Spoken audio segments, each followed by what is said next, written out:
Assalamualaikum warahmatullahi wabarakatuh. Sampurasun sadayana. Pangkeun pasta abdi Muhammad Fikri Wana Pratama. Abdi ti kelas 10 MIPA 5. Di dieu ayeuna abdi bade macakeun dongeng Sunda anu judulna Leungit anu sok disadana ceuli.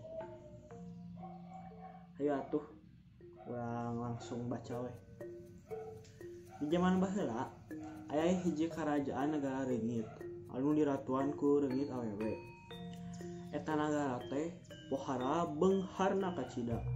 Tentarana geragah kitu deui patihna anu satia. Sang ratu kacida gindingna pakeanna harurung herang ditambah make gelang jeung suweng emas atawa perhiasan anting-anting jeung giwang emas. Wani wibawa pisan pokona mah sang ratu teh. Dina hiji peuting kejemplang-jempling aya hiji sosok jalma anu asup ka karajaan leungit eta. Kabeneran tentara anu jaragana teh keur sare talibra atuh jongjong eta jalma asup ka kamar ratu. Kabeneran ratu oge keur tibra naker deui. Karayap eta jalma ngadeukeutan sang ratu leungit. Tuluy suweng emas nu dipake ku ratu leungit dicopot, tapi pakarek ge dicopot sabelah ratu leungit eta teh keburu hudang. Tuluy rawokan, tulung.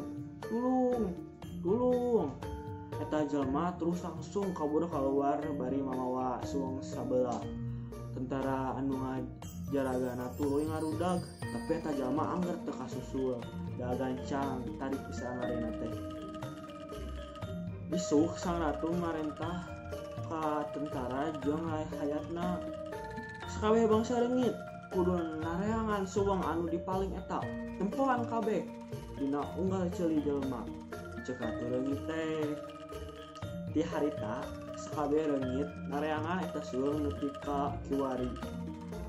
Leungit-leungit teh keneh nareangan eta suweng nu sabelahna nempoan kana unggal ceuli manusia bari disada suweng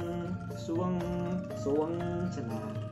Nah, jadi sekian eta teh carita anu abdi bacakeun awal mula leungit anu sok disadana ceuli.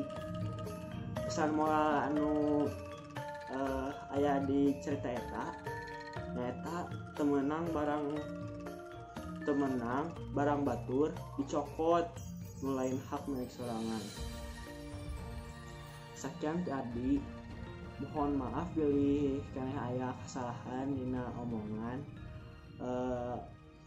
Atur nuhun. Wassalamualaikum warahmatullahi wabarakatuh.